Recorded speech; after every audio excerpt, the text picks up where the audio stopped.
엄청난 열로 사람들이 지금 그 당시에 이 갈증, 목이 너무 타는 거예요. 물을 먹고 싶은 거예요. 그런데 이 화재로 생긴 그 먼지와 그름이 한데 뒤섞여서 하늘에서 검은 비가 쏟아지는 거예요. 어떻게 했을까요? 볼 것도 많고 이 사연도 많은 뉴욕입니다. 자, 그런데 이 뉴욕 한복판에 24시간 꺼지지 않는 뭐 글로벌 광고판이라고 해도 과언이 아닐 텐데 여기가 어딜까요? 타임스퀘어. 그렇죠. 네. 타임스퀘어 이곳은요 19세기 말 그 말 거래업자 뭐 마구간 마차 뭐 이런 것들이 마구마구 분배했던 곳인데 뭐 지금은 그렇지 않죠. 예, 정말 이 세계 최고의 기업 광고가 걸려 있고 낮보다 밤이 훨씬 화려한 곳입니다. 어쨌든 그 타임스퀘어 그런데 그 바로 옆엔 이 뭐 공연 예술의 상징이자 정말 이 뮤지컬의 성지라고 할 수 있는 어딘가요? 브로드웨이. 예, 맞습니다. 브로드웨이 42분가. 자, 그런데 이렇게 화려하고 번쩍이는 맨하튼 브로드웨이가에서 아무도 모르는 사이에 이 지구 종말의 프로젝트가 시작되었다면 지구 믿으시겠습니까? 종말이요? 지구 종말이 시작됐다고요? 네, 브로드웨이에서요? 그렇습니다. 뉴욕시 브로드웨이 270번지 18층에서 인류 역사상 최악의 발명품, 바로 핵폭탄 개발을 위해 첫 번째 본부가 브로드웨이에 세워집니다.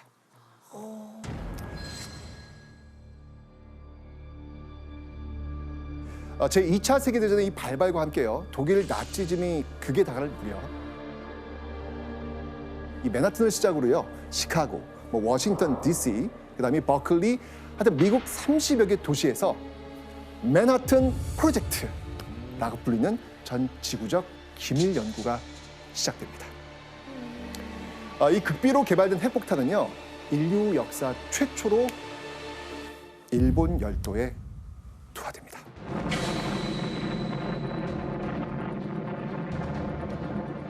죽은 사람들과 살아있는 사람의 모습이 아닌 사람들이 널브러져 있었고요.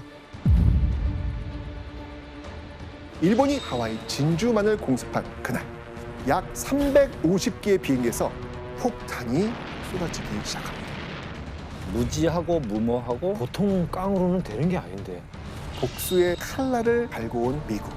일본의 심장 도쿄 상공을 약 1,500톤의 소위탄이 폭우가 쏟아지듯 하늘에서 떨어집니다. 일본 히로시마 상공에서 거대한 버섯 구름을 만들면서 폭발합니다. 핵폭탄의 영향이 우리나라에도 미칩니다. 이거 말이 돼요, 이게? 일본 제국 패망과 민족 분단의 비밀, 그 진실을 벌거벗겨 보겠습니다.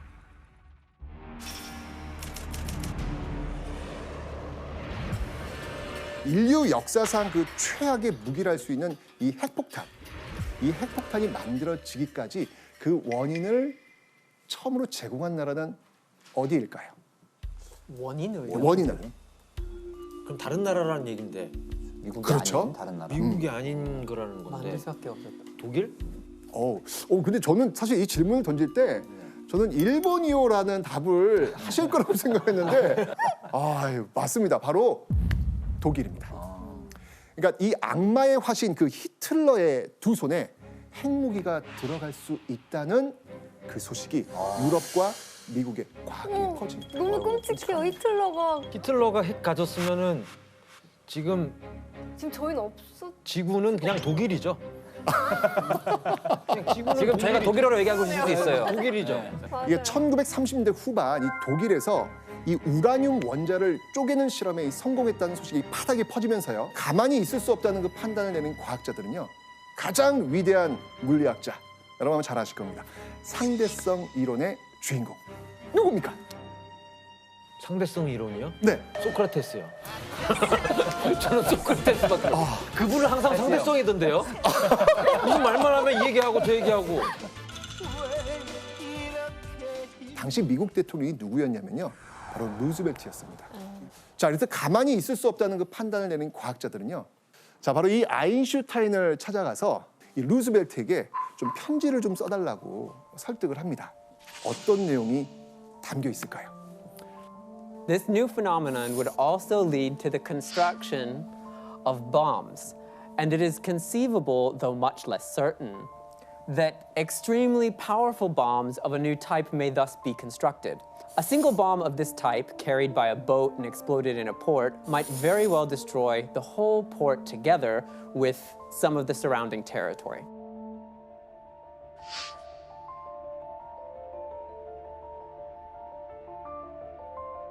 결국 루즈벨트는요, 고민 끝에 노벨상 수상자들 포함한 수많은 과학자들 다 끌어모은 거예요. 다 끌어모아가지고 이 핵폭탄을 개발하도록 합니다. 이 중 물리학자 아마 들어보셨을 것 같은데 혹시 오펜하이머 들어보셨나요? 저는 테스 형밖에 잘 모르는데. 바로 이 오펜하이머가 핵폭탄 개발에 핵심적 역할을 하면서 바로 이 맨하튼 프로젝트를 이끌어갑니다. 루즈벨트 대통령은요, 이 핵폭탄 개발을 연구하는 이 맨하튼 프로젝트를 추진하는데 이 프로젝트의 핵심이 뭘까요? 보안. 보안. 좋아요. 보안도 있고요. 빨리. 히틀러보다 먼저.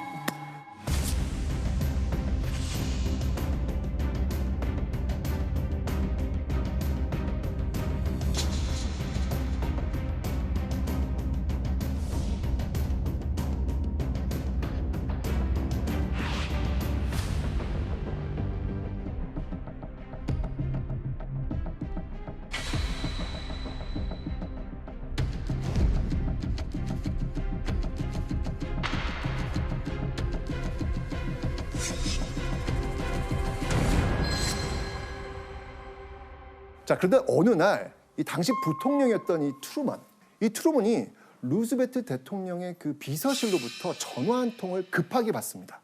빨리 들어오라고. 그래서 백악관으로 이제 곧장 달려간 이 트루먼은요, 영부인으로부터 충격적인 이야기를 듣게 됩니다. 무슨 얘기죠? 루즈벨트 대통령이 사망했다는 소식입니다. 네.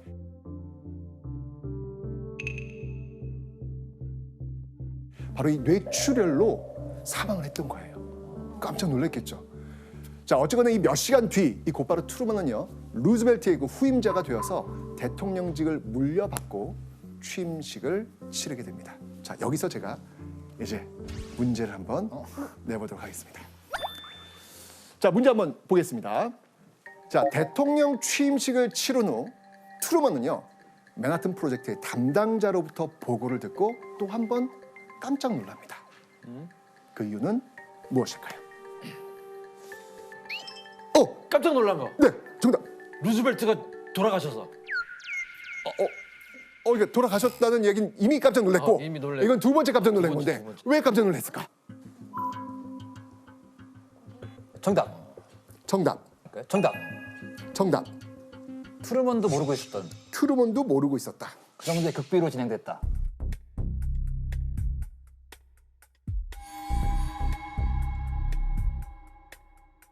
몰랐을까? 모르겠네요. 정범선 씨. 정답입니다. 진짜 몰랐구나. 몰랐어요. 부통령도 모르는 거예요. 제 딴에는 굉장히 어려운 문제라고 지금 자꾸 내왔는데 너무 쉽게 무너진다는 그런 생각이 드네요. 정답은 맞습니다. 트루먼도 몰랐습니다. 이 맨하탄 프로젝트는요, 정말 이 최소한의 핵심 인물만 알았던 정말 극비 연구였습니다. 그래서 트루먼 대통령이 대통령 취임식을 딱 치르고 난 뒤 전쟁부 장관, 지금으로 보내면 국방부 장관이 되겠죠. 우리 둘만 좀 앉아서 이야기를 좀 나눌 게 있습니다라는 신청을 하게 됩니다. 거기서 뭐라고 얘기를 하냐면 믿을 수 없을 정도의 파괴력을 지닌 새로운 폭발물이 지금 개발되고 있다는 이야기를 듣게 됩니다. 그리고 이 새로운 폭발물이 실험에 성공하면 미국은 4개월 안에 세상에서 가장 어마무시한 폭탄을 가지게 될 거라는 이야기를 듣게 됩니다. 정말 부통령도 모를 정도면 지구상에서 가장 비밀스러운 프로젝트가 아니었을까 싶네요. 그러니까 이 프로젝트가 이제 무엇을 연구하는지 들통나지 않도록 애매하고 말하기 쉬운 제목을 좀 갖다 붙일 필요가 있을 거 아니에요. 그래서 갖다 붙인 이름이 맨하탄 프로젝트예요. 그 개발하는 뭐 그거 재개발 사업 같은 재개발 사업. 그러네. 그러니까요. 그렇죠. 그런 식으로 이제 생각을 하게 한 거예요. 그러니까 이 본부를요, 도심 속에 있는 이 맨하탄에서 이 시골 마을인 오크리지로 옮겨서 비밀리에 연구를 또 이어갑니다. 이뿐만 아니고요. 미국 전역의 약 30개 단지에서 본격적으로 연구를 진행했는데 참여자들은요, 가명을 사용합니다. 그래서 서로의 이름을 알지 못해요. 찝찝하게 일했겠네요. 그렇죠. 그만큼 중요한 일이다. 전쟁을 수행하고 있는데 당신이 하는 일은 그만큼 우리 전쟁 수행에 있어서 굉장히 중요한 일이다. 국가를 전쟁 위해서. 중이니까. 심지어는 여러분들 자기가 무슨 일을 하는지도 몰라요. 그러니까 뭔가 일은 하고 있어. 근데 이 일이 무슨 일인지 모르는 거예요. 이 정도 아주 극도의 보안 속에서 이루어졌고요. 게다가 청소부, 거기서 청소하시는 분들이 계실 거 아니에요. 이 청소부원까지도 연구단지에 딱 들어가면 전쟁이 끝나고 나서 6개월 뒤에 나올 수 있다라는 서명까지 받습니다. 얼마나 이 보안이 확실했는지 감이 오시죠? 여기서 끝이 아닙니다. 이 폭탄, 핵이라는 말. 근데 나도 모르게 핵은 터졌어? 뭐 이렇게 얘기할 수도 있잖아요. 근데 지금 서로 하는 일을 몰라야 되는 어떤 그런 상황이란 말이에요. 그래가지고 폭탄, 핵 대신 The Gadget 이런 코드명을 붙여서 부릅니다. 자, 근데 교수님 왜 핵무기는 독일이 아니라 미국이 먼저 만들었을지 궁금할 것 같아요. 처음에 1차 세계대전 때는 진영이 양대 전선이었어요. 동부전선, 서부전선 해가지고 러시아랑도 싸우고 막 프랑스, 영국하고도 싸우고 하니까 힘들었어. 그래서 2차 세계대전 때는 이걸 방법을 히틀러가 좀 바꿔가지고 일단 소련하고는 독소 불가침 조약을 맺고 서유럽 쪽으로 이렇게 전쟁을 시작하다가 영국을 제압을 제대로 못하다 보니까 이번에 전격적으로 소련을 쳐들어갔잖아요. 그렇죠. 그러니까 또 양대 전선이 돼버렸죠. 근데 이 와중에 사실 우라늄은 지금의 체코슬로바키아 지역이 가장 산지가 많았기 때문에 독일이 이제 그거를 선점할 수도 있었어요. 나치 히틀러가 우라늄을 가지고 제조를 할 수도 있었는데 이쪽하고도 싸우고 저쪽하고 싸워야 되는데 지금 정신이 없었어. 공장에서 뭐부터 만들어야 돼요? 비행기 만들고 탱크 만들고 잠수함 만들고 배 만들고 총알 만들고 대포 만드는 게 바쁘지. 핵 개발이라고 하는 건 어마어마한 인력과 물자와 돈이 들어가요. 총 연 인원으로 13만 명의 인원이 동원이 됐고 13만 당시 명. 돈으로 20억 달러. 지금 돈으로 화폐로 계산하면 아마 한 300조 한국 돈으로. 300조 정도 예산이 투입이 되는 건데 그 정도의 물량, 인적 인원 투자를 할 수 있는 나라는 당시 전 세계 미국밖에 없었다. 그리고 또 이제 사실은 그러니까 보안을 유지해야 돼요. 비밀 유지. 근데 미국은 워낙 넓잖아요. 미국에서는 요 보안을 기밀을 유지하면서 새로운 신형 무기를 개발할 수 있는 최적의 조건을 가지고 있었다. 이렇게 봐야 되겠죠. 근데 제가 알기로는 미국 쪽이 이제 일부러 좀 두뇌를 가지고 오려고 저기 이제 반대쪽에 있는 똑똑한 사람들한테 국적까지 이렇게 부여를 하면서 데리고 왔대요. 막 엔리코 페르미라든가 막 이탈리아 사람인데 그렇게 데리고 왔고 브라운인가? 네, 브라운 박사. 브라운 박사 그 미사일을 개발하는 걸로 되게 유명한 사람이 있었는데 이렇게 데리고 와가지고 많이 했는데 근데 사실은 이제 이 핵 얘기가 되게 좀 특이한 게 핵 실험에 성공한 거를 한 게 이제 시카고대 학교에서 했어요. 우리 무교에서. 네.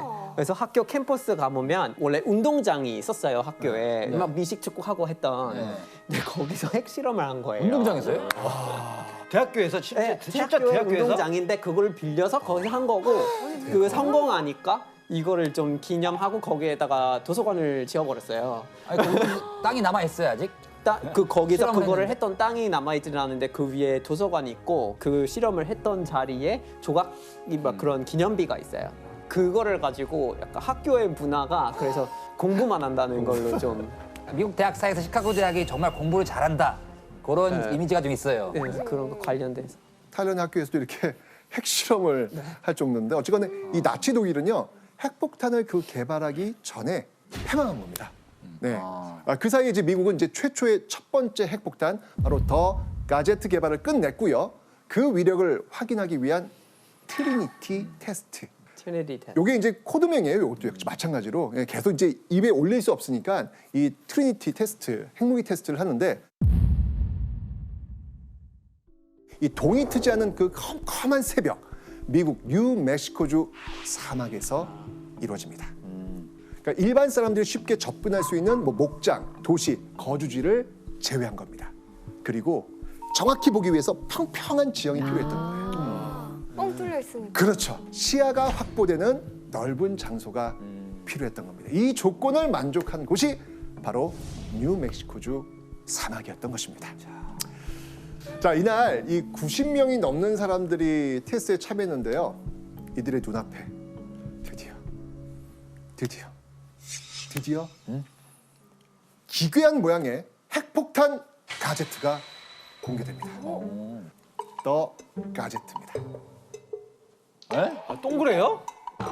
동그래요? 더 가제트입니다. 아, 동그래요? 저게 뭐야? 저거 가다가 전설 하나 잘못 건들면 죽는 거 아니야? 진짜로 전 너무 저거 외형이 그죠, 너무 이게- 선이 저렇게 외형에 다 드러나 있는데 이게 블루투스가 없었던 때네.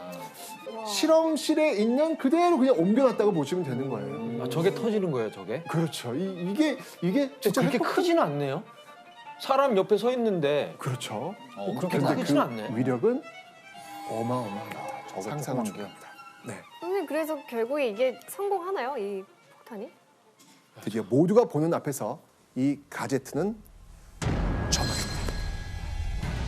이후에 하늘 위 약 12km의 높이의 버섯 구름을 만들면서 성공적으로 폭발합니다. 야, 저 조그만한 게 진짜. 우리 인류 역사에서 핵폭탄이 처음으로 터진 순간, 이날이 바로 1945년 7월 16일입니다.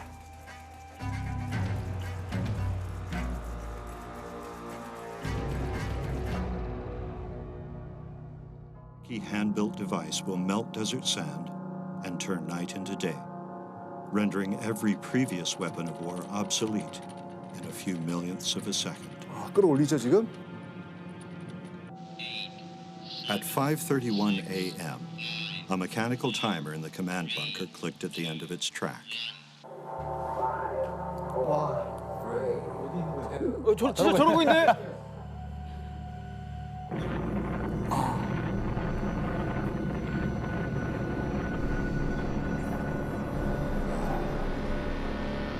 야, 거의 우와.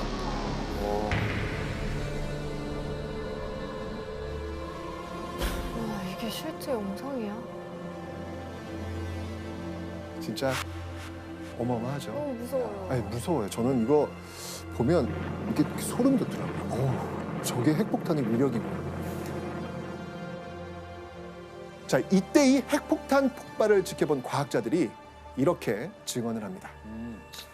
한낮의 태양보다 몇 배는 더 큰 강도의 빛이 사방에 쏟아졌다. 눈이 완전히 멀어버렸고 30초가 지난 다음에야 시력을 되찾았다. 얼마나 무서웠을까? 뭐 사실 이제 과학자들이 핵폭탄 이 폭발의 위력을 아주 예상하지 못했던 것은 아닙니다. 그래서 이 트리니티 테스트에 참가한 이 과학자들은요, 핵폭탄이 폭발할 때 이 발생하는 강렬한 빛 그리고 그 뜨거운 열, 이걸 보호하기 위해서 이 대비책을 마련합니다.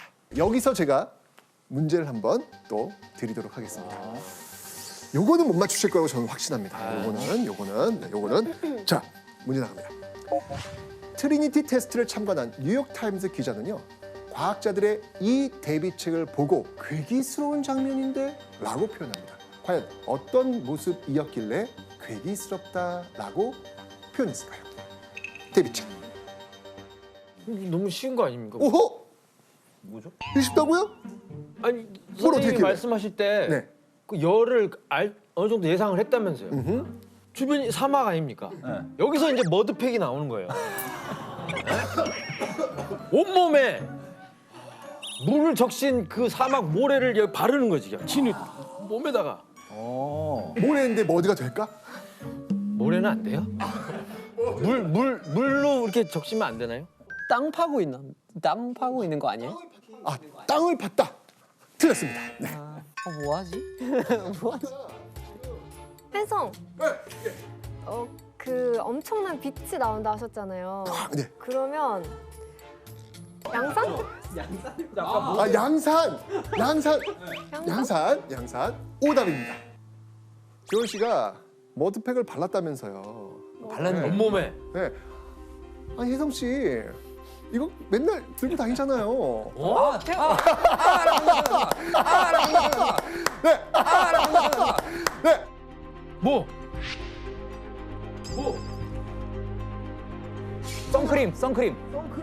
선크림을 온몸에 바른 거예요. 아니 우선 크림을 왜 발라요? 핵폭탄 실험을 하는데. 선크림이 있었어요 그때? 머드팩 대신 선크림. 정답. 아니 선크림이 그때 있었어요? 아 그럼요. 아니 잠깐만요. 미국은 전쟁은 아니었으니까. 아니 핵 실험을 진짜 하는데 개겠겠다. 선크림을 발랐다고요? 네. 말이 돼요 이게? 그죠? 다 맞. 그러니까 이날 그 비밀 엄수를 약속받고 이 실험을 참관한 뉴욕 타임스 기자 윌리엄 로렌스가요. 이 모습을 보고 충격을 받아요. 야 이거 괴기스럽다. 아니 칠흑같이 어두운 밤에 정말 네노라는 과학자들이 한 무리가 모여가지고 진지하게 선크림을 얼굴과 손에 문지르고 있는 거예요. 기자가 봤을 땐 뭐야 저 사람들 왜 아니 밤에 선크림을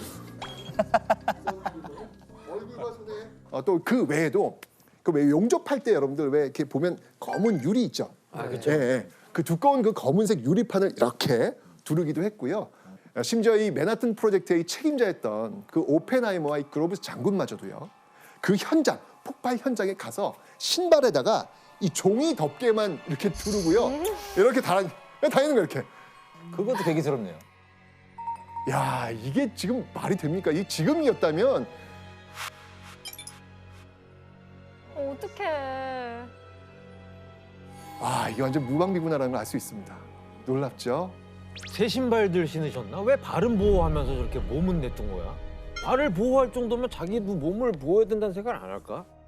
나름대로 뭔가 이렇게 나오면 그게 안 좋은 거야 정도는 알 것 같은데 그래? 그러면 이거라도 한번 해야 되나? 뭐 이 정도였던 것 같아요. 그거는 자, 어쨌든 이 트리니티 테스트를 통해서 미국은요, 이 핵무기의 파괴력이 어마무시하다는 걸 알게 되었는데요. 자, 그렇다면 이토록 강력한 살상 무기인 핵폭탄을 왜 일본에 그것도 2발이나 떨어뜨리게 된 걸까요?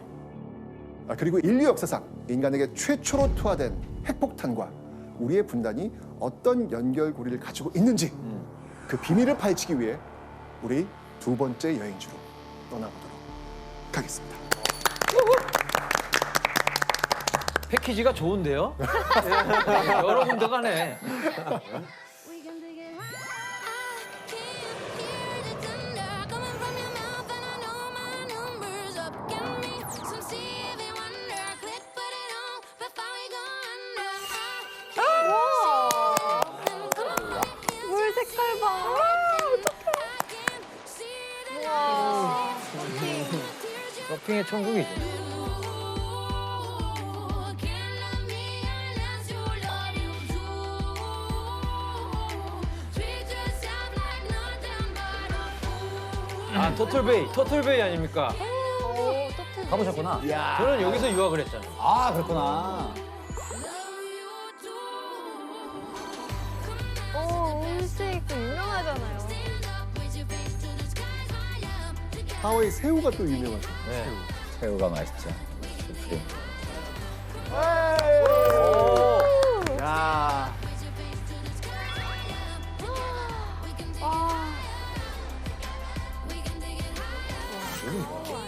하와이는 뭐? 장관이네요.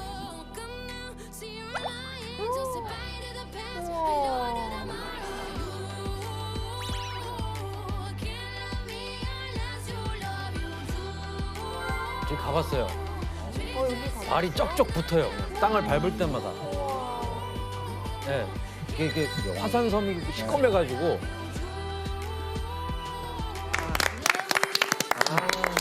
하와이네요. 네, 우리가 이번에 두 번째로 떠나볼 여행지가 하와이인데 제가 이제 하와이에서 한 4년 가까이 있었죠. 전체적인 느낌이 어때요? 지루해요. 한 번도 못 가봐서. 뭐야, 왜 깨요 우리를? 우리 지금 설레고 지금 왔는데 지금. 그러니까 뭐 일주일 놀러 가시는 데는 천국이죠. 왜냐면 하와이가 제주도의 3분의 1인가밖에 안 돼요. 그래요? 아, 네, 작구나. 그만큼 작아서 만약에 혜성 씨랑 저랑 오늘 되게 심하게 싸웠어요. 네. 너 다시는 한 번 쳐다보지 말자 우리. 이러고 한 30분 있다가 만나요. 가는 데가 정해져 있습니다. 작구나. 아니 밥은 먹고 살아야 되잖아요. 근데 소문도 금방 빨리 나고요. 아, 그렇구나. 혜성 씨가 누구랑 사귀었는데 다 알아요. 무서운데요? 무서운 동네입니다. 근데 너무 낭만하고 예쁘고 뭐 아름다운 섬이랑 핵폭탄이랑 무슨 상관인데 이리 왔어요. 그러니까 오늘 제가 그 얘기를 좀 해드리려고 하는데 바로 이곳 하와이에서 일본은 핵폭탄이라는 그 혼돈의 소용돌이에 빠지게 한 그 비밀이 숨겨져 있습니다.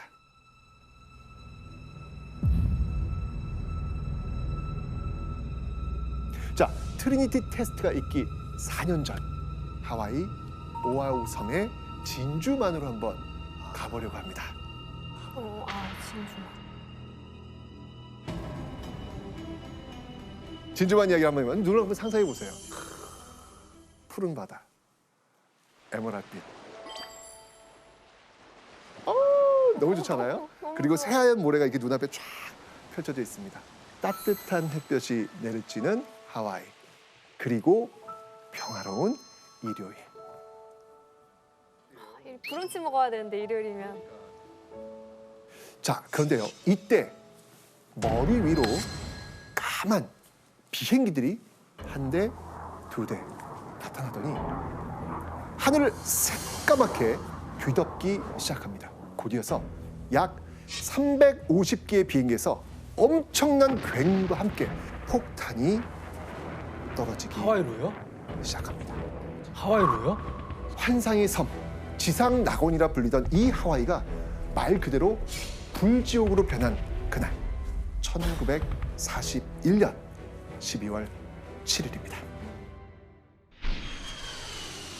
네, 여기 지금 일본이 지금 출격을 하고 있는 중이에요. 지금. 정말 이렇게 새까맣게 정말 때로 지금 몰려오는 겁니다. 지금. 날파리들 같네. 폭격이네. 폭격했네. 갑자기.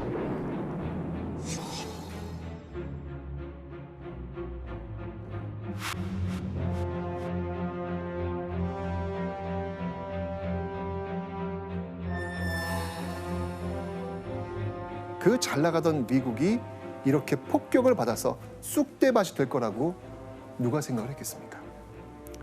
악몽 같은 2시간 동안 무려 2,000명이 넘는 사망자, 그리고 300대 이상의 비행기하고 약 20척의 배가 파괴됩니다. 정말 순식간에. 그런데요, 당시 미 육군은요, 이 새로운 장비였던 그 이동식 레이더를 활용하기 위해서 진주만 공습이 있던 날 아침 두 훈련병에게 이 레이더를 다뤄보라는 명령을 내렸습니다. 그런데 갑자기 그 레이더에 까만 점들이 등장하기 시작합니다. 이게 뭐야? 한두 대가 아닌 거예요. 너무 많은 거야. 당황했죠. 빨리 보고를 합니다. 저기요, 레이더에 지금 비행기가 잡힙니다. 근데 이게 지금 한두 대가 아니라 수백 대 같아요. 너무 많아요. 라는 보고를 올립니다. 이 보고를 받은 미군 당국은 그거 뭐 본토에서 비행기들이 그냥 오기로 했던 것 같아. 자기 비행기인 줄 그렇죠. 알았다고요? 설마. 그러니까 이제 이유가 있어요. 왜냐면 하와이는요, 이 태평양 한가운데 있기 때문에 어디서 출발하더라도 하와이가 너무 멀어요. 너무 멀다는 얘기는 뭐냐면 도중에 발각될 수 있다는 이야기예요. 너무 머니까. 게다가 바다에서 물자를 보급받는 것도 너무 어렵습니다. 그러면 그게 일본 입장에서도 하와이로 가면 실패할 가능성이 큰 거 아니에요? 당연하죠. 이건 말이 안. 일본도 이게 성공할 거라고 믿질 않아. 진짜 성공하면 확률 50%, 50%. 교수님, 그 일본이 이렇게 질 수도 있다는 걸 알면서도 이 공격한 이유가 또 있죠? 종합 국력이 일본을 1로 잡았을 때 미국은 12예요. 12배 12배. 높은 거예요. 군사력 관련되는 걸 가지고 보면 일본을 1로 잡았을 때 제가 볼 때는 미국은 30이에요.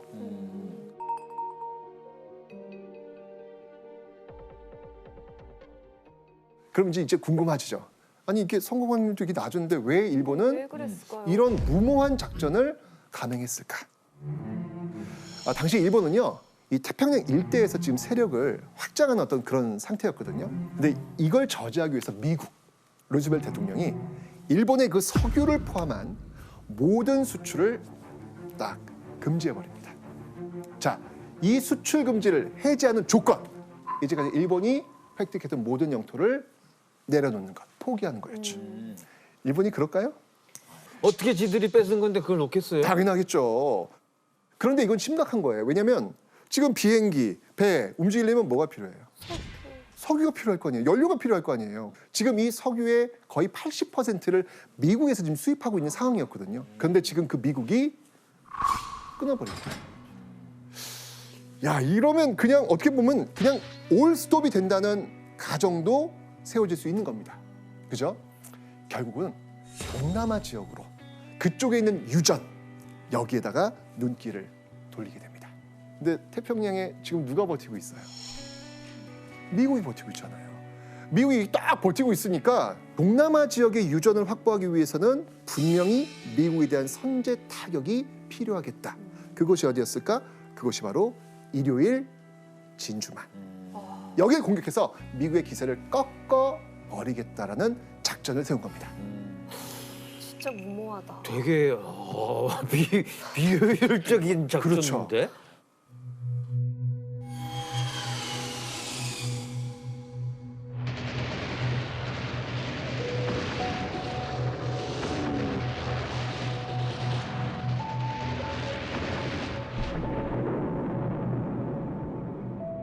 자, 진주만 공습에 일본은 성공합니다.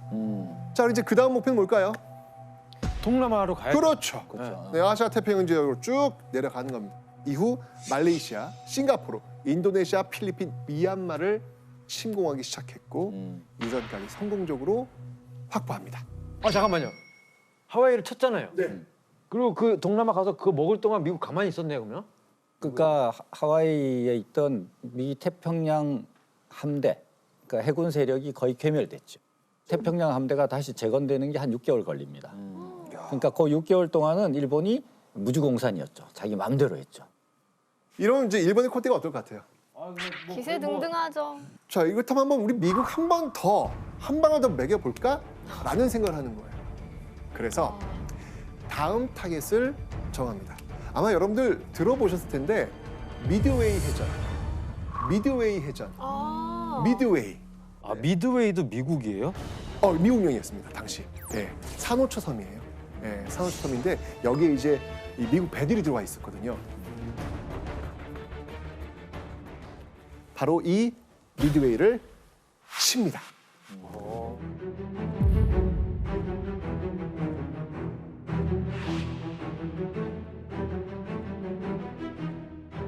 특히 이 진주만 공습 때 그 살아남았던 미국의 항공모함, 바로 이 항공모함을 끝장내기 위한 작전이었는데 복수의 칼날을 갈고 온 미국. 그 미국에게 오히려 역습을 당하고 일본 자신의 항공모함 4척을 잃어버립니다. 결정적으로 주력 부대가 다 타격을 받아서 그러니까 제해권과 제공권을 이제 완전히 일본이 상실하고 태평양 지역에서 주도권을 완전히 미국한테 뺏긴 전투가 미드웨이 해전이었다라고. 그러니까 이 미드웨이 해전을 기점으로 해서 이 태평양 전쟁의 판도는 완전히 뒤집어집니다. Supplies ashore for the big push.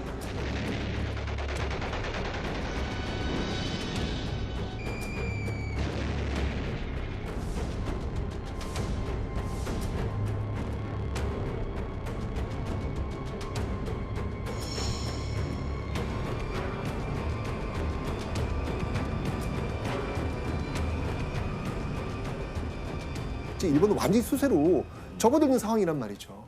미국은 막 계속 밀고 오고 있고 막 폭탄 지금 내려오고 있고.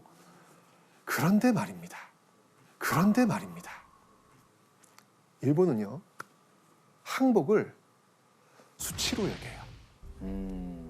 끝까지 저항하는 거예요. 끝까지. 심지어는 이 저항 중에 하나가 1억 인구, 그 1억 인구가 모두 죽을 때까지 싸운다라는 1억 총옥쇄 작전. 옥쇄. 네, 다 죽겠다는 이야기예요. 바로 이런 연장선상에서 나온 것이 인간을 폭탄으로 사용했던 자살 특공대. 가미가제. 그렇죠, 그렇죠. 가미가제가 바로 여기에서 나오고 있는데 사실 이 가미가제의 유래는요 일본의 역사가 아니라 우리의 역사와도 연결이 돼요. 가미가제가 왜 우리 역사와 연결될까요? 혹시 그 배경을 아시나요? 신풍? 신풍? 신풍이? 신풍 맞아요. 신풍 맞아요. 신풍을 맞죠? 어떻게 하셨지? 신풍. 9개 국어. 느끼면서 신풍. 신풍. 신의 바람, 신이 보내준 바람. 시대를 쭉 뒤로 가면요 바로 고려 시대. 왜 징기스칸의 그 후예들 몽골 침략하잖아요. 그러면서 이제 원간섭기가 시작되는데 이 원나라하고 고려하고 연합부대를 형성합니다. 이걸 바로 여몽연합군이라고 해요. 이 여몽연합군이 일본을 침략합니다.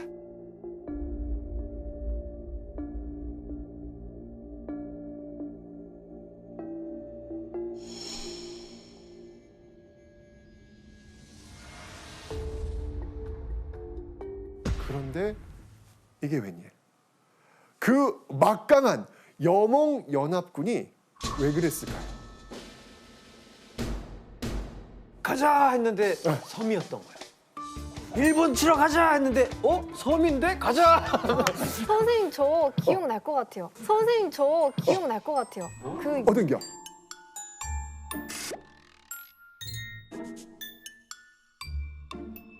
어딘겨? 선생님 인강 들었을 때 어.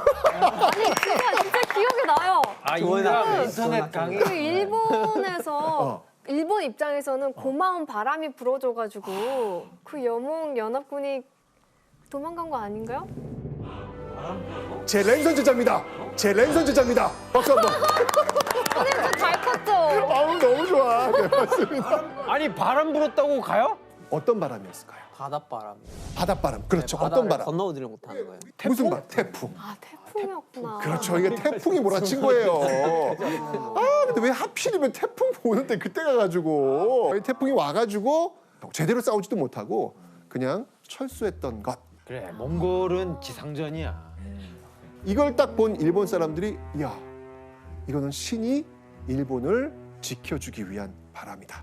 바로 이 일본 말로 이 가미가제, 이 신풍을 가미가 신이잖아요. 가제가 바람이고 바로 가미가제라는 말을 다시 쓰게 된 게 신이 불어준 이 바람에 의해서 폭탄을 싣고 쭉 날아가서 미 군함에 던지겠다. 그래서 가미가제 특공대가 된 거예요. 그 가미가제 특공대가 미 군함으로 돌진하는 그런 영상이 있어요. 아 진짜 너무 무섭다. 그 영상 한번 보시기 바랍니다. 야 보통 깡으로는 되는 게 아닌데. 야, 그렇죠. 예. 이게 뭐예요? 지금 이제 출격하기 전에 술 한 잔씩 이렇게 마시고 있는 그런 장면입니다. 와. 죽으러 가는 거잖아요.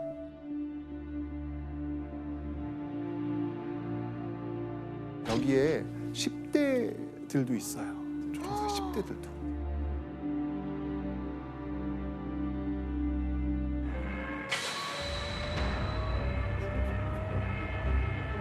오! 오!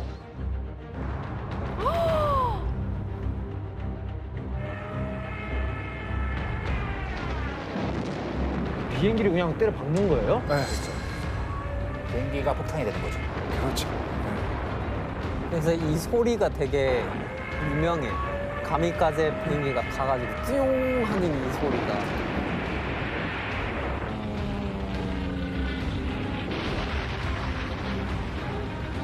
아 저게 사실 이 일본에서 이 가미가제는요 아주 용맹한 전사로 묘사되고 있습니다. 실상은요, 근데 이 전쟁에서 인간을 소모품으로 취급한 그런 형태라고 볼 수 있습니다. 당시 미군은요, 이 가미가제 폭격기가 오직 자살 공격만을 위해 설계된 것을 보고 풀밤, 바보 폭탄이라고 부르기도 합니다. 근데 어쨌거나 이 가미가제 특공대원들은 과연 어떤 생각을 가지고 이 비행기에 탑승했을까? 어떤 생각을 가졌을 것 같아요? 너무 공포스러울 것 같아요. 진짜 무섭지 않았을까요? 그러니까 이 천황, 자신들의 어떤 그 천황을 위해서 명예롭게 죽은 영웅 이런 식으로 지금 막 보여주고 있는데 실제로는 내가 이거 왜 죽어야 되는지 그렇겠지. 또 어린애들인데. 이 목격한 사람들에 의하면요 그들은 도살장에 끌려온 양과 같았다. 어떤 이는 서 있을 수조차 없어가지고 지상 요원들이 비행기에 밀어넣기도 했다. 그럼 대상은 뭐로 정해서 데려가는 거예요? 거기 태울 사람들을? 그러니까 뭐 여러분도 잘 아시겠습니다만은 지금 입장에서 생각해봐도 공군 파일럿을 한 사람 키워낸다 그러는 거는 어마어마한 비용과 시간이 들잖아요. 근데 일본에서도 지금 전쟁이 시급한데 그렇게 할 수가 없어요. 그러니까 기존의 파일럿 중에서도 자원을 받지만 급하게 양성을 시켜야 돼요. 그러다 보니까 이제 소년 비행병 학교 같은 거를 육해군에서 만들어서 거기서 뭐 이제 뭐 한 3개월이라든지 6개월 정도 교육시켜서 바로 투입시켜 버리는 거예요. 지금 이제 교수님 말씀하신 대로 그 한 명 양성시키는데 엄청난 시간이 필요한데 사실 그런 시간을 확보하기도 버거운 그런 일본의 어떤 끝을 보는 어떤 그런 자락이 있다라고 보시면 되겠습니다. 결국 이렇게 나오니까 미국이 도저히 안 되겠다는 판단이 된 거예요. 그래서 미국의 어떤 자국민의 희생을 좀 막고 빨리 이 전쟁을 끝내기 위해서 일본의 심장 도쿄를 불바다로 만들 계획을 이행합니다.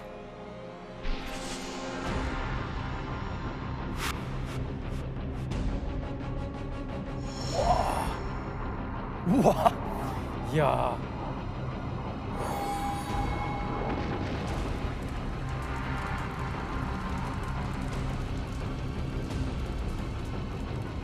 대부분 목적 건물이죠. 그렇죠.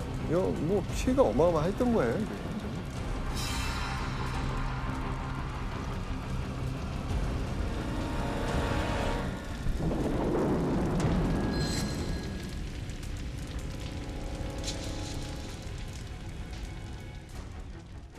이 소이탄은요 불바다로 만드는 무기입니다. 바로 이 대부분의 일본 가옥이 목조 건물이었기 때문에 미국은 바로 이 소이탄을 선택했던 겁니다. 뭐 바로 타격 줄 수 있다라고 판단한 거죠. 결국 이 소이탄으로 인한 불은요 삽시간에 건물과 사람들을 집어삼켰고요. 사람들이 도망칠 수 있는 속도보다 더 빠르게 번집니다.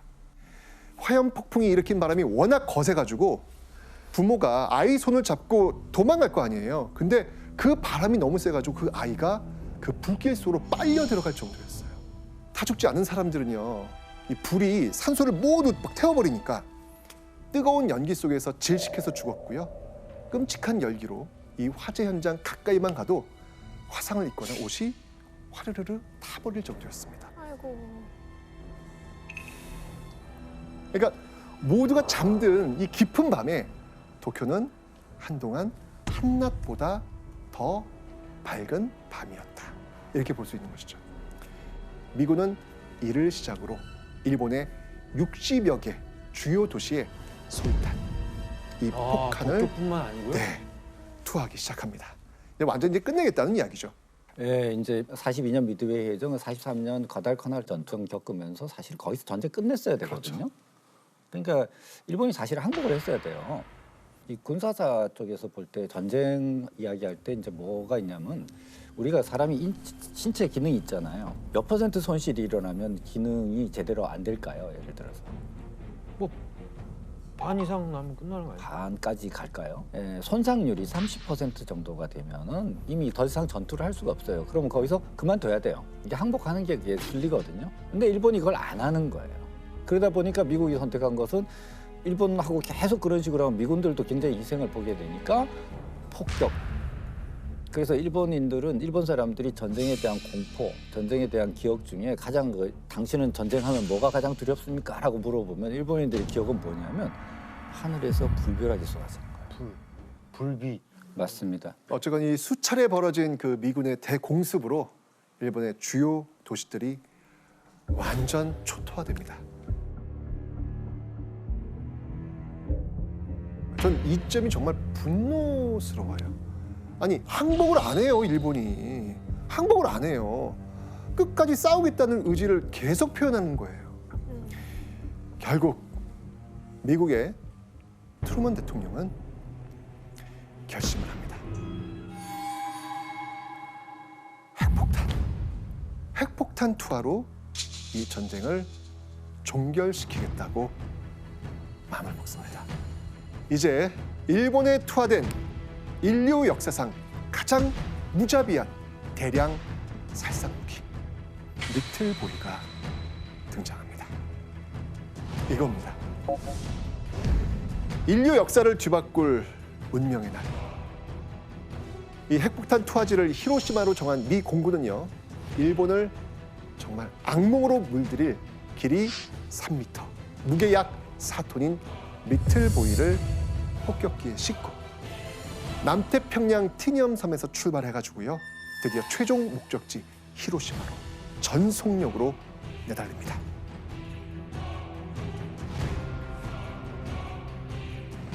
왜 하필 히로시마가 선택되었을까? 심하이 하려고 심하. 심하이 하려고 끝내려고. 아, 그런가? 아니요? 여러 가지 이유가 있는데요. 그 중에 하나는 이 핵폭탄이 터지기 이전과 그 이후를 비교하기 위해서. 제가 아까 말씀드렸지만 이 도쿄 공습 이외에 여러 도시들이 지금 폭격을 맞았다 그랬잖아요. 근데 히로시마는 바로 그 폭격에서 벗어나 있는 곳이었습니다. 그래서 이곳을 선택한 거예요. 특히 이 히로시마 주변에는요, 조선소와 비행장, 그 항공기 부품 공장 같은 이 군사적 목표물들이 있었고요. 그 전쟁의 중요한 거점이었기 때문에 바로 이 핵폭탄 투하 후보지에 올랐던 거죠. 야, 위력 보려고 깨끗한 데 선택한 거라고요? 공습 안 한데? 네, 거의 실험이네요. 그러니까요. 즉 치명타를 가할 수 있는 최적의 조건을 이 히로시마는 모두 갖추고 있었던 겁니다. 그런데 일본은 이 사실을 알았을까요? 몰랐을까요? 한참 전쟁 중이라 이게 우리 비행기인지 저기 비행기인지 모를 것 같은데요. 레이더 식별 번호들이 다 다르기 때문에 그런 건 가능하죠. 아, 그 군인이 네네네네. 알겠죠, 그러면? 그렇죠. 네. 네, 알았습니다. 일본은요, 그 히로시마 레이더 관측소에서 폭격기 진입했네? 딱 진입하자마자 동시에 발견을 해요. 공습 경보도 발령을 합니다. 자, 그런데 여기서 또 하나의 의아한 일이 벌어집니다. 뭐냐면 그 공습 경보를 해제해요. 갑자기? 왜 그랬을까요? 비행기가 많지 않아서? 많지 않아서. 아니 이게 전통적인 공습 같지가 않으니까 그냥 뭐 다른 거겠지 하고 그냥 넘긴 거 아닌가? 정답. 야, 타일러 씨는 전술가야. 저는 사실은 옛날에 그 TV 볼 때 타일러 씨는 미리 대본을 주나 보다. 라고 저는 생각을 했는데, 야, 진짜 아니네. 괜히 뇌생남이 아니에요. 아까 말씀드렸잖아요. 이 도쿄 대공습 이후 1년 동안 일본의 주요 도시를 폭격할 때는요, 그냥 폭격기 한 300대 그냥 이상 막 왔거든요. 이거 뭐야? 꼴랑 뭐야? 뭐? 이거는 정찰기인가? 폭격이 아닌가 보다 생각했나? 그렇죠. 그래서 이 공습 경보를 해제했던 겁니다. 한낮의 태양보다 더 밝은 하얀 빛이 히로시마 전역을 삼켜버립니다.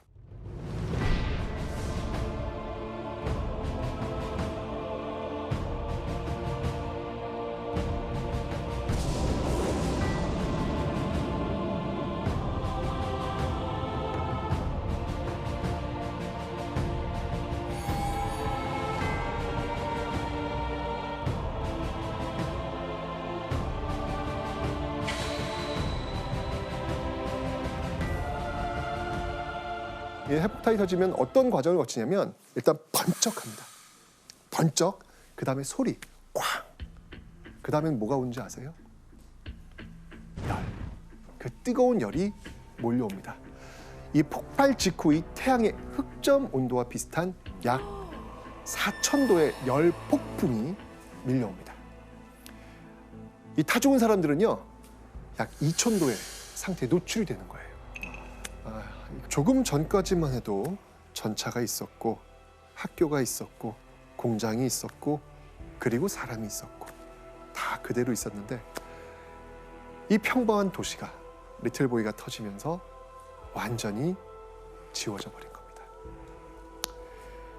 이 거리에는요, 죽은 사람들과 살아있는 사람의 모습이 아닌 사람들이 널브러져 있었고요. 그들의 살과 피부는요, 이게 녹아내려 가지고 이 셔츠처럼 이렇게 출렁출렁출렁.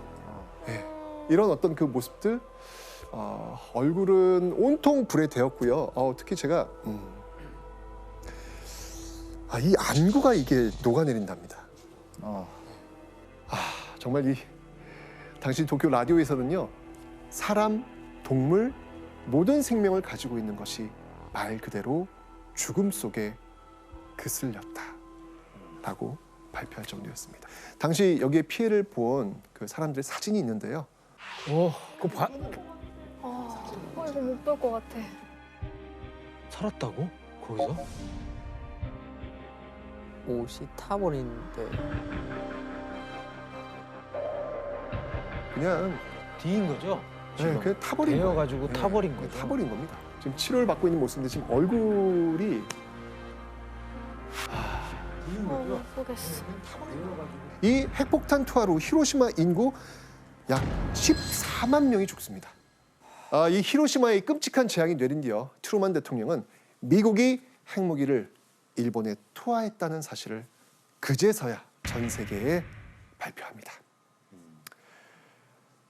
그런데 그것은요, 핵무기가 하나가 아니라는 선언이었습니다.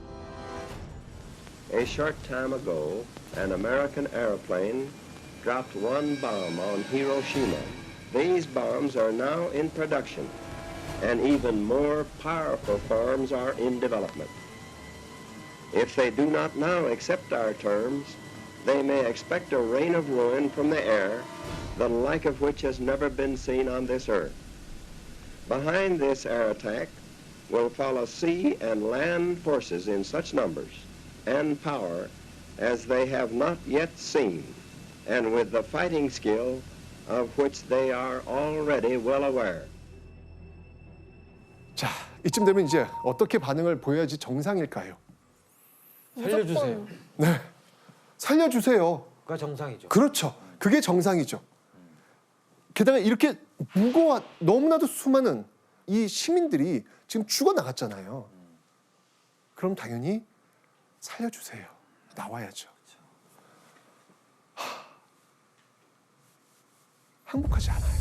와, 대단하다, 도대체 진짜. 무슨 생각이지? 와, 독하다. 그 정도 되면 사실 우리가 상식적으로 생각하면 이건 안 되겠구나 생각을 해야 되는 거 아니에요? 근데 이거를 일본의 최고 책임자가 누굽니까? 천황이잖아요. 천황이고 일본 정부가 오잖아요. 그럼 일본 정부가 거기서 이제 스톱을 걸었어야죠. 그러니까. 못하겠다고 항복을 했어야죠. 해야 되는데 항복할 수 있는 그 기회가 일본 내부에서 논의가 본격적으로 나왔던 게 45년 2월에 수상을 2번이나 지냈던 고노에 후미마루가 천황한테 이제 안 되겠으니까 그만합시다. 우리 항복합시다라고 건의를 해요, 천황한테. 근데 히로히토는 우리가 지금 불리한 상황인데 여기서 항복을 하면 우리한테 가혹한 조건을 내걸 것이다. 전세가 한번 이렇게 좀 뒤집혀가지고 우리가 좀 더 유리한 입장에 섰을 때 유리한 조건을 내걸고 싸움을 그만두도록 하자 하면서 거부를 했단 말이에요. 그럼 천황이 거부하니까 그럼 누가 거기다 대고 뭐라고 그러지? 그러니까 8월 6일 날 히로시마의 원폭이 투하됐을 때도 이건 뭐야가 되는 거예요. 이렇게 반응을 보이질 않는 거예요. 결국 미국은 또 움직입니다.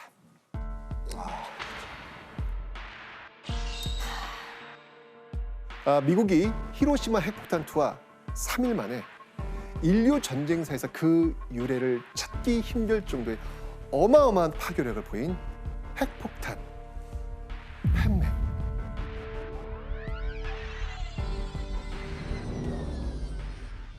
사진을 보면서 설명을 드리면 뚱하네. 아까 그 리틀보이랑 한번 비교를 한번 해보시면 금방 비교가 되시죠? 세 보이는데요? 팬맨 뭐 이름에서 어떤 모양인지 느껴지시죠? 리틀보이가 좀 이렇게 어린아이처럼 좀 날씬했다면 이 무게 4.6톤인 팬맨은요 이름대로 좀 이렇게 뚱뚱한 그런 모양을 가지고 있었습니다. 다시 한번 말씀드리지만 리틀보이보다 더 강력한 핵폭탄입니다. 네. 그래 보이네요. 보기만 해도.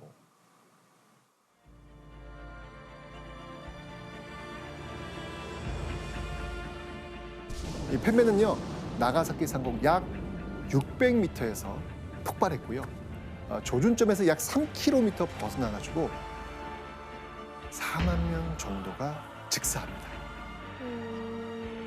그리고 이후에 그 부상과 질병으로 또 7만 명이 사망합니다.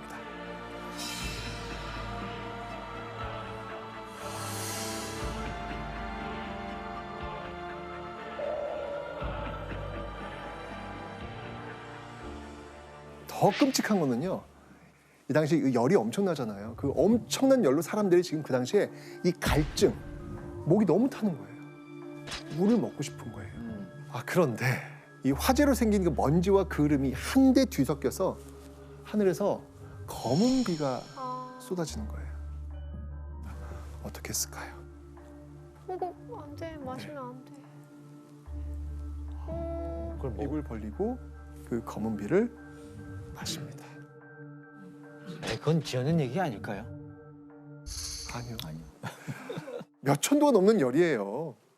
얼마나 갈증이 났겠어요. 그러니까 이 방사능은요 냄새도 맛도 색깔도 촉감도 없습니다. 네. 그러니까 당시 사람들도 이 방사능이라는 존재 자체를 알지 못하잖아요. 그러니까 검은 비가 그냥 이렇게 색깔은 좀 있는데 뭔지 모르겠지만 흙이 좀 이렇게 섞인 그런 비인가 보다라고 그냥 받아 마신 거예요. 그런데 이 방사성 물질이 담긴 검은 비는 사실상 죽음의 비였습니다. 그 흔적이요 아직도 일본 박물관에 지금 남아 있거든요. 흔적이요? 네. 어떤 흔적이? 저게 빗자국이에요? 네. 그래? 이게 남아 있는 거예요 지금. 이걸 받아 먹은 거예요. 이걸. 충격이.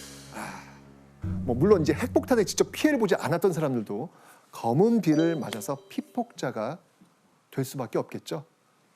이 방사능이 몸에 축적되면서 그 후유증으로 인한 각종 암 이런 병마와 싸우면서 그 죽음보다 더한 그런 고통으로 살아가게 된 겁니다.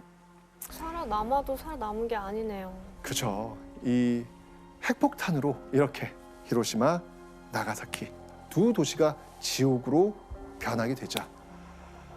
그제서야 일본 정부는 백기를 들고 항복을 합니다.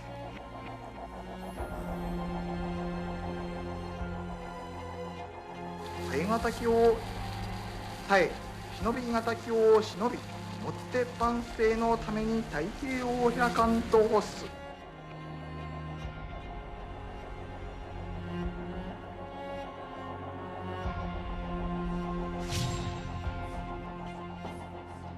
근데 저는 이게 일본은 당연히 완전 폐허가 됐을 텐데 그 당시 미국 국민들은 어떻게 생각했을지 궁금하더라고요. 그러니까 시간이 지나면서 과연 그래야만 했었을까라는 거에 대한 얘기가 많이 나오는데 방사능 효과에 대해서 그런 걸 몰랐던 거예요. 근데 피폭자들의 어떤 경험이라든가 이런 거에 대해서 더 많이 듣게 되면서 어떤 좀 윤리에 대한 그런 얘기가 좀 많았던 것 같아요. 도덕적으로.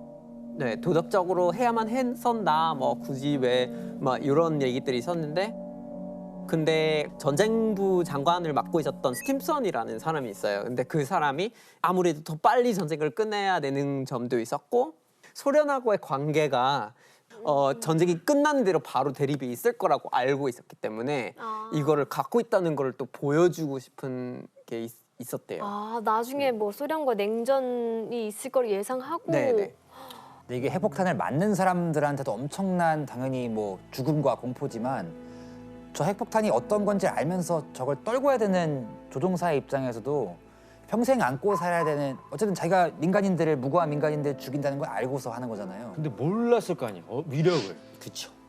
저 정도의 위력인지 몰랐다는 거예요? 아, 그것도 모르는 상태로. 모르죠. 처음 쓰는데. 아, 그럼 나중에 그건 알고 나서는 또 엄청난 충격이었겠네요. 엄청난 가족이 충격을 받아요. 한 일에 대해서. 근데 트루만도 놀랐어요. 히로시마 나가사키의 피폭 결과를 보고 트루만도 보고를 받고 뭐야 이 정도야가 돼버린 거예요. 그래서 트루만이 나가사키 투하하고 난 다음에는 핵무기 사용하지 않겠다라고 선언을 합니다. 야, 전쟁이라는 게 참 진짜. 맞습니다. 핵폭탄 이 리틀보이와 이 팬맨 그 공격으로 세계에서 가장 많은 피해를 본 나라는 역시 일본이겠죠. 그러면 핵폭탄으로 피해를 본 나라 중에서 두 번째로 가장 많은 피해를 본 나라는 어디일까요? 그때 우리나라 사람들이 강제로 징병징용 되지 않았나요? 네, 바로 한국입니다. 이 한국이 사실 이 핵폭탄 피해 국가라는 사실은 대부분 모르시더라고요. 네, 그거는 뭐 일본에 떨어진 거지 우리한테 떨어진 거 아니잖아. 뭐 우리랑은 뭐 직접적 관련은 없는 거 아니야? 라는 생각들을 굉장히 많이 하시는데 그렇지 않습니다.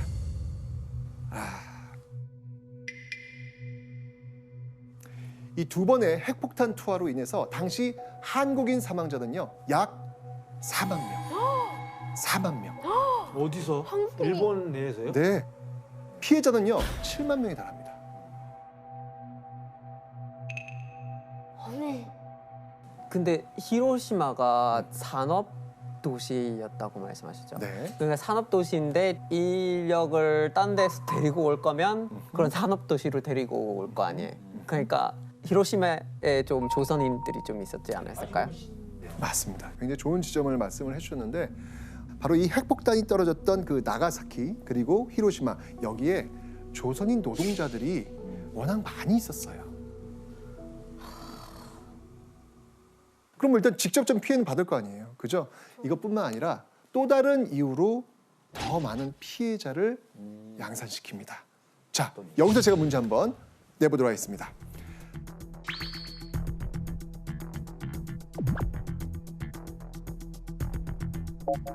이 핵폭탄이 투하된 이후 조선인 노동자들의 피폭자 수가 대거 늘어난 이유는 무엇일까요?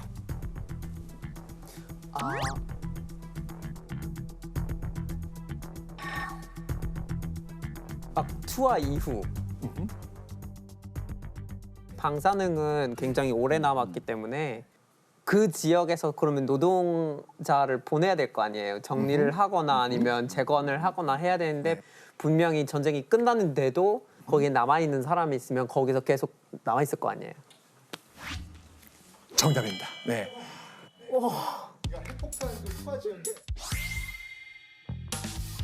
정답입니다. 네, 정답입니다. 정답. 야, 이하이트는 전술가야.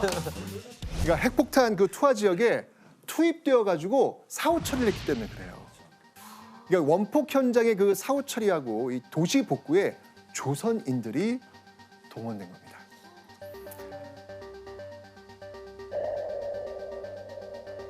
그러니까 아무런 이 보호 장비 없이 사체 처리, 또 피해자 구호 등의 강제 노역을 해야 했고요.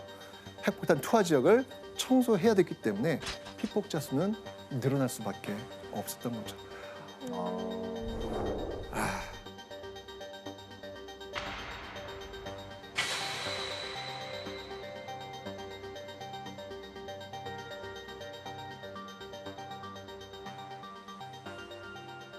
제가 실제로 강제동원 진상규명위원회 일을 할 때 피폭자를 직접 만난 적이 있어요. 진짜로요? 한 40대 정도 된 아들이 70대 아버지랑 30대 동생을 데리고 왔어요. 70이 다 돼가는. 근데 아버지는 이제 뭐 이미 방사능 후유증으로 인해서 말도 못하고 몸 이렇게 막 붉은 이런 것들이 쫙 몸에서 돋아나는. 근데 더 놀랬던 게 뭐냐면 이게 유전이 돼요. 아, 그게 진짜 무섭죠.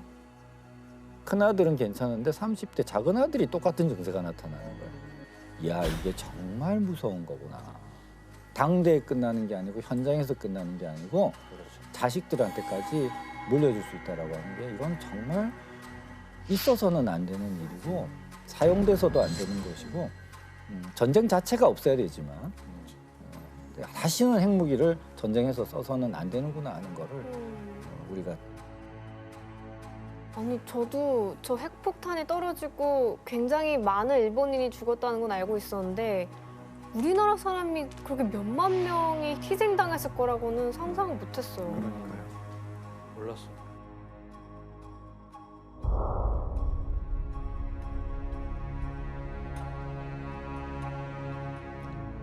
자, 이 핵폭탄 투하 이후요, 일본은 항복을 선언했고요. 우리 민족은 수십 년간 이어진 일제 식민 통치에서 벗어나 그토록 원하던 광복을 맞이하게 됩니다. 그런데 이 광복의 기쁨을 누리기도 정말 찰나였죠. 우리 민족은 또 하나의 시련을 앞두고 있었습니다.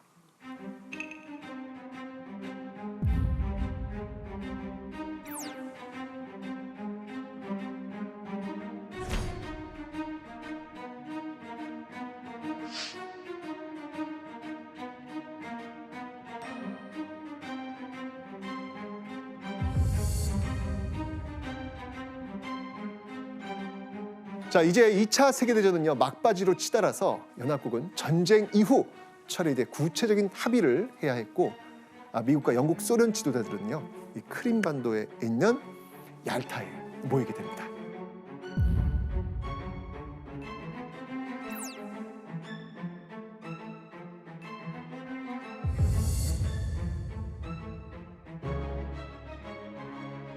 당시 미국은요, 이 소련의 이 스탈린을 전쟁에 어떻게든 끌어들여야 되겠다라는 그런 계획을 갖고 있었어요.